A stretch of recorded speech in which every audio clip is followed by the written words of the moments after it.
Ghost town of India म्हणून ओळखलं जाणारं एक शहर जे एका दिवसात झालं विरान आणि मरणाऱ्यांची संख्या होती हजारोंमध्ये। पण त्याआधी मित्रांनो, चॅनलवर नवीन असाल तर आता सबस्क्राइब करून घ्या, कारण असेच इन्फॉर्मेटिव्ह आणि मिस्टिरियस व्हिडिओ मी नेहमी तुमच्यासाठी घेऊन येत असतो। आणि चला बघू गोस्ट टाउन धनुषकोडीची पूर्ण स्टोरी। दिवस होता 21 डिसेंबर 1964चा। समुद्रातून आलेल्या एका नैसर्गिक आपत्तीने पूर्ण शहराला आपल्या विळख्यात घेतलं आणि अनेक लोक मरण पावले। त्यावेळेसची कनेक्टिव्हिटी आज इतकी प्रगत नव्हती, कोणताही इंटरनेट कनेक्शन नव्हतं आणि धनुषकोडीपर्यंत पोहोचायला जलमार्ग सोडला तर पंबन पूल हा एकमात्र रस्ता होता।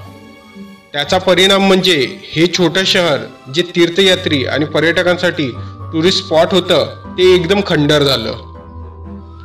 याची सुरुवात 22 डिसेंबर 1964च्या रात्री झाली, जेव्हा 270 किलोमीटर प्रति घंटा हवेच्या वेगाने एक सुपर टोर्नेडो धनुषकोडीला धडकला। म्हटले जाते की भरतीच्या लाटा 20 फुटांपेक्षा उंच होत्या। पंबन धनुषकोडी पॅसेंजर ट्रेन जी 110 यात्री आणि 5 रेल्वे स्टाफ सोबत निघाली होती, ती या लाटांच्या संपर्कात आली आणि पाण्यामध्ये बुडाली, ज्यामध्ये पूर्ण 115 पॅसेंजर्सचा मृत्यू झाला। पंबन पूल जो भारताला रामेश्वरम आयलंड सोबत जोडतो तोही नष्ट झाला, ज्यामुळे 3000 पेक्षा अधिक लोक तिकडे अडकले। या घटनेदरम्यान 4 धाडसी रेडिओ ऑपरेटरांनी अपडेट प्रसारित करण्यासाठी धनुषकोडीमध्ये थांबायचं ठरवलं।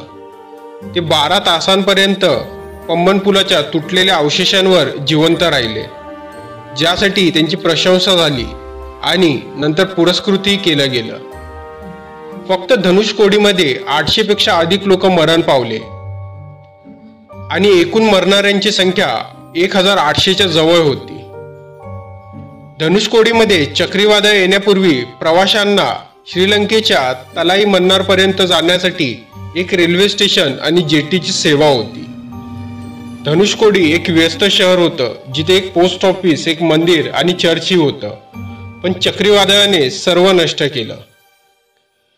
आजही काही इतिहासासाठी उत्सुक लोक धनुषकोडीला व्हिजिट करतात।